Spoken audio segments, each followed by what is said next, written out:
రాజధాని అమరావతిలో అతి తక్కువ ధరలకు plots tricity gated community venture KPP developers. అందరికీ నమస్కారం. నేను Swaroopa Potlapalli. Welcome to Suman TV. గృహప్రవేశం సందర్భంగా అడిగినంత డబ్బు ఇవ్వలేదు అని ఇంటి యజమాని మీద దాడి చేసి తల పగలగొట్టారు కొందరు హిజ్రాలు. హైదరాబాద్ కీసర ప్రాంతంలోని బాలాజీ ఎన్క్లేవ్లో సదానందం అనే వ్యక్తి ఇల్లు కట్టుకున్నారు. గృహప్రవేశం సందర్భంగా కొందరు హిజ్రాలు ఆయన వద్దకు వెళ్లి ₹1,00,000 డిమాండ్ చేశారు.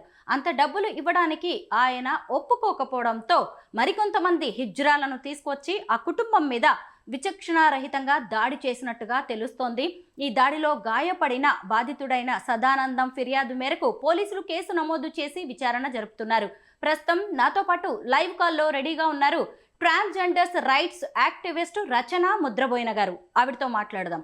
నమస్తే రచన గారు. నమస్తే అండి. రచన గారు, ఎవరైనా సరే ఎంతో కష్టపడి ఇల్లు కట్టుకుంటారు, గృహప్రవేశం ఎంతో సంతోషంగా చేసుకుంటారు. అలాంటిది అక్కడికి వెళ్ళి హిజ్రాలు ₹1,00,000 ఇవ్వమని డిమాండ్ చేయడమే కాకుండా ఇవ్వకపోవడంతో దాడి చేశారు. అసలు ₹1,00,000 అనేది చిన్న అమౌంటా? దీని మీద మీ అభిప్రాయం ఏంటి? అంటే డిమాండ్ చేయడం అంటే అడుగుతారు అండి, బట్ కానీ వాళ్ళంత ఇవ్వరు. యాక్చువల్ గా వీళ్ళ ఆశ ఏంటి అంటే ఎక్కువైతే అట్లీస్ట్ అందులో సగం అన్నా వస్తుందని వీళ్ళ ఆశ ఉంటది. అడిగినంత మాత్రం ఇవ్వరండి ఎవరు కూడా. రచన గారు, సరే అడిగినా ఇవ్వకపోయినా అక్కడి వరకు ఏదైనా రిక్వెస్ట్ చేయాలి కదా, అంతే తప్ప మళ్ళీ ఇంకొంతమందిని తీసుకొచ్చి దౌర్జన్యం చేయడం, కట్టెలతో ఎదుటి కుటుంబం మీద దాడి చేయడం, ఇదంతా కరెక్టేనా? యాక్చువల్ గా ఈ ఇన్సిడెంట్ లో ఎవరైతే ఓనర్ ఉన్నారో సదానందం గారు వారి మీద దాడి చేశారు. ఆ వీడియో కూడా మీకు నేను షేర్ చేశాను. ముందుగా అంటే వీళ్ళు మామూలుగానే స్నేహపూర్వకంగానే వెళ్ళి వాళ్ళు బయట నుంచున్నారు గేట్ దగ్గర. ఆ వీడియోలో ఆయనే కర్ర తీసుకొని వచ్చాడు లోపల నుంచి. సో మా ఆయన ఎప్పుడైతే దాడి చేశారో వీళ్ళు పారిపోయారు. యాక్చువల్ గా అది చిన్న క్లిప్పే రికార్డ్ చేయగలిగారు.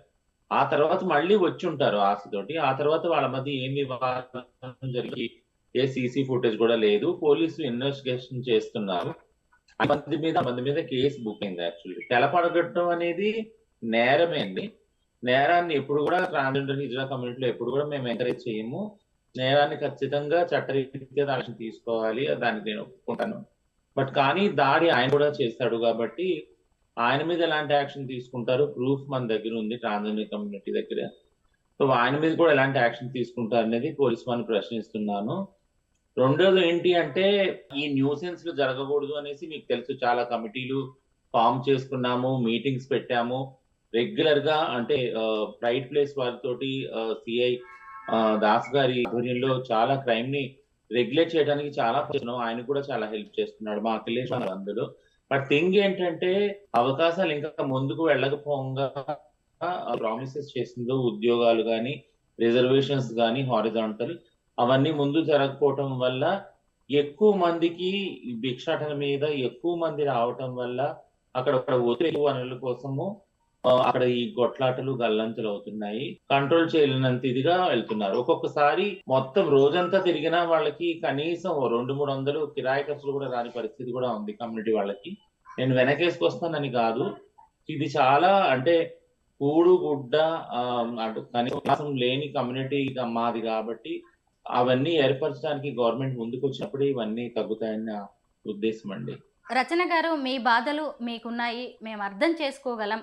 కానీ ఒకవైపు ఇప్పటికే సమాజంలో ఈ కమ్యూనిటీ ఎంతో వివక్షని ఎదుర్కొంటోంది. ఒకవైపు రైళ్లలో భిక్షాటనకు వెళ్ళి, అలాగే రైల్వే స్టేషన్స్ కావచ్చు, లేదు అంటే పెద్ద పెద్ద రద్దీగా ఉండే జంక్షన్స్లో వాళ్ళు బెగ్గింగ్ చేస్తూ ఉంటారు, ఎదుటి వాళ్ళని ఇబ్బంది పెడుతూ ఉంటారు. అలాగే పెళ్ళిళ్ళు, ఫంక్షన్స్, ఒక బిడ్డ పుట్టిన, గృహప్రవేశం జరిగిన వెళ్ళి అమౌంట్ అడుగుతారు, రిక్వెస్ట్ చేస్తారు, వాళ్ళ బ్లెస్సింగ్స్ని కూడా చాలామంది తీసుకుంటారు. ఎందుకంటే ట్రాన్స్జెండర్స్ని అర్ధనారీశ్వరుల స్వరూపంగా కూడా చాలామంది చూస్తూ ఉంటారు.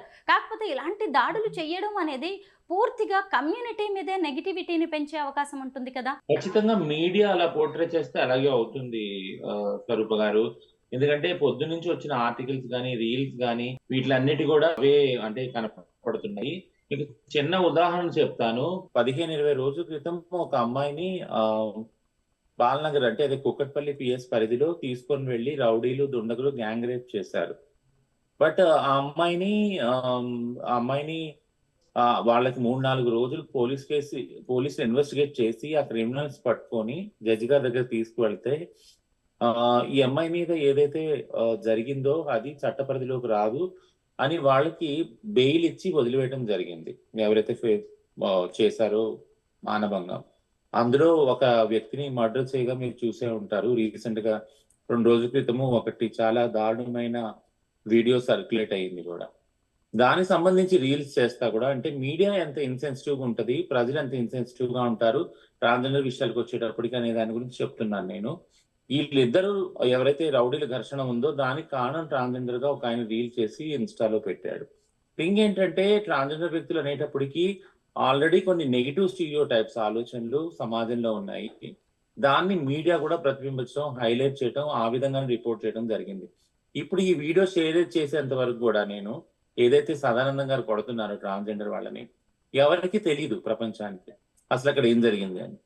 సో చాలా చోట్ల మేము కమిటీ పెట్టుకునేటప్పుడు చాలా మీటింగ్లు కన్సల్టేషన్ చేశాం గురువులతోటి, హిజ్రా గురువులందరితోటి.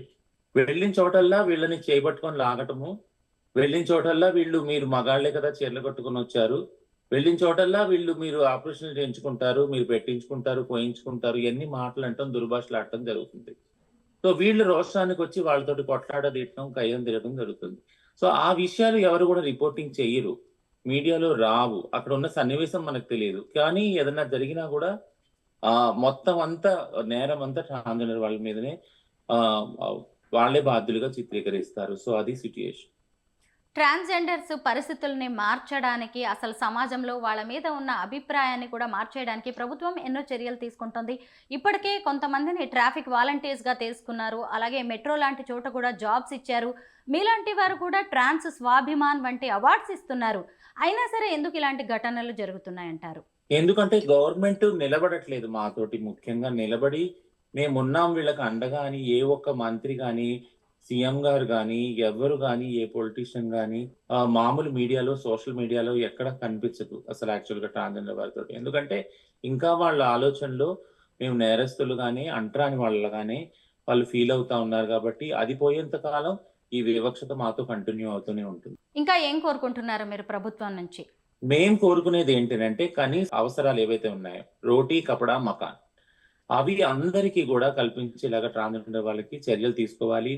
పెన్షన్ వచ్చేలా చర్యలు తీసుకోవాలి. అలానే ఏదైతే ఉద్యోగాలు ఇస్తామని ప్రామిస్ చేశారో అవన్నీ ఇచ్చేలా చర్యలు తీసుకోవాలి. వెల్ఫేర్ బోర్డు ఒకటి ఫామ్ అయ్యేలా చూసేలా ఉండాలి. అలాగే పోలీస్ డిపార్ట్మెంట్ కి సపరేట్ ఒక పాలసీ చేయాలి. మీడియా వాళ్ళకి సెన్సిటైజ్ చేయాలి. ఇవన్నీ చాలా ఉన్నాయండి డిమాండ్లు. ముఖ్యంగా వస్తే మెయిన్ ఏవైతే ఉన్నాయో రోటీ, కపడా, మకాన్, వీటి గురించి ప్రభుత్వం ఒక గట్టి ధ్యేయం తీసుకొని డెసిషన్ తీసుకుంటే చాలా మటుకు మా జీవితాల్లో మారిపోతుంది. చాలా మంది ట్రాన్స్జెండర్స్ మోసాలకి గురవుతున్నారు, అలాగే ప్రేమలో పడుతున్నారు, వాళ్ళని డబ్బుల కోసం వాడుకుంటున్న వాళ్ళు కూడా ఉన్నారు, అలాగే హత్యలు కూడా జరుగుతున్నాయి. వీటన్నిటిని మేము కాదనలేం. కాకపోతే ఇలా ఏ శుభకార్యాలు జరిగినా అక్కడికి వెళ్ళి ఎదుటి వాళ్ళని బెదిరించడం, వాళ్ళ డబ్బులు ఇవ్వకపోతే ఇలాంటి దాడులకు పాల్పడడం లాంటి వాటిని మాత్రం ఎవరూ కూడా ఖండించకుండా ఊరుకోలేరు. ఇక మీదట మాత్రం అలాంటి ఘటనలు జరగకుండా, రిపీట్ అవ్వకుండా చర్యలు తీసుకోవాల్సిన అవసరం మీలాంటి ట్రాన్స్ కమ్యూనిటీ పెద్దలకు, అలాగే ప్రభుత్వానికి, పోలీసులకు కూడా ఉంది. థ్యాంక్ యూ సో మచ్ రచన గారు. థ్యాంక్ యూ అండి.